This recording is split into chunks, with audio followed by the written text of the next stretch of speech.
Bobo Dioulasso, mercredi 3 décembre 2014, il est 3 h du matin.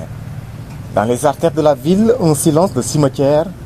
Comme ce malade mental, ils ont tous dormi, les travailleurs de la Filsa à la Belle Étoile, sur des lits et couvertures de fortune. Pendant que certains essayaient de se reposer, d'autres veillaient au grain. Nous sommes divisés en plusieurs groupes, raison de sécuriser quand même les lieux, afin que des personnes de mauvaise volonté ne pénètrent dans l'intention de nous créer des ennuis, créer des dégâts. C'est pour ça que nous nous sommes divisés en plusieurs groupes. Il y en a qui se reposent pendant que d'autres font la patrouille pour assurer les lieux, protéger les biens matériels. Toujours est-il que quel qu'en soit le temps que ça prendra, on restera toujours sur les lieux ici. Décidés de prendre leur destin en main, voilà maintenant 2 jours qu'ils ont pris la Filsa en otage et ne comptent pas reculer d'un iota. Autour de ce petit bol de riz, 4 gaillards. Les situations obligent, disent-ils.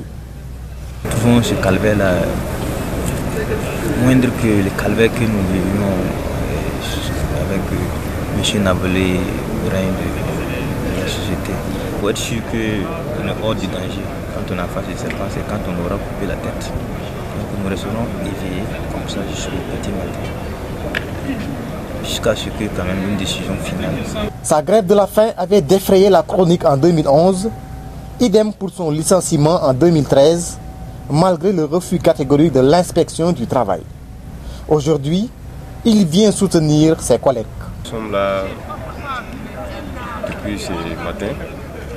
En fait, pour continuer la lutte qu'on avait engagée il y a 3 ans de cela contre l'injustice et puis l'esclavage subi par les travailleurs de la Filsa.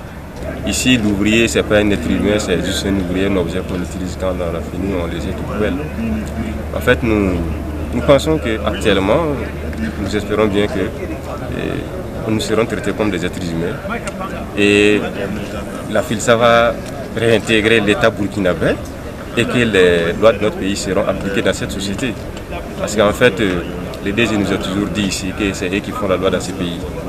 Et nous espérons qu'actuellement, avec les changements qu'on a eu dans notre pays, que la loi du Burkina s'appliquera à Filsa et que ce n'est pas un territoire autonome et indépendant.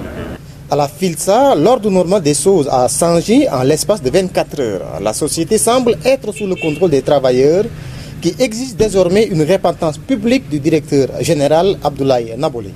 Et cette repentance, la condition sine qua non pour son réintégration. Joint au téléphone, le directeur général refuse catégoriquement de nous recevoir.